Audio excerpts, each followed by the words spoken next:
Test এবং one day series হারার পর এবার টি-20 সিরিজটা নিজেদের করে নিল টাইগাররা। জিম্বাবুয়ের বিপক্ষে 3 ম্যাচে টি-20 সিরিজের প্রথম ম্যাচটা জিম্বাবুয়ের বিপক্ষে হারলেও পরে 2 ম্যাচে কামব্যাক করেছে।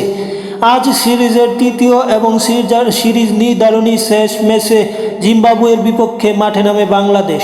প্রতিদিনের মতো এই দিনও মূলত জিম্বাবুয়ে প্রথমে ব্যাট করতে নামে এবং জিম্বাবুয়ে প্রথম ব্যাট করতে নামলে ডোলনের মূলত 53 বলে 73 রানের উপর ভিত্তি করে নির্ধারিত 20 ওভারে 7 উইকেট হারিয়ে 143 রান সংগ্রহ করে জিম্বাবুয়ে, যেখানে বাংলাদেশের হয়ে সর্বোচ্চ 2 উইকেট নেন সাইফুদ্দিন এবং রিশাদ হোসেন। সাকলাইন নিয়েছে 1টি করে উইকেট।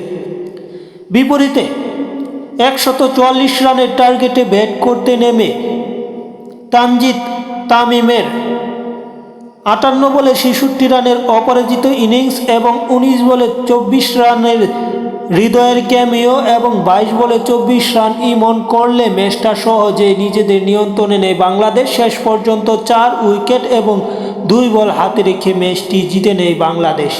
এই ম্যাচে প্লেয়ার অব দ্য ম্যাচ হয়েছে তানজিদ হাসান তামিম এবং এই সিরিজটাতে প্লেয়ার অব দ্য সিরিজ হয়েছে তানজিদ হাসান তামিম, কেননা আগের ম্যাচটাতেও তিনি দারুণ খেলেছিলেন।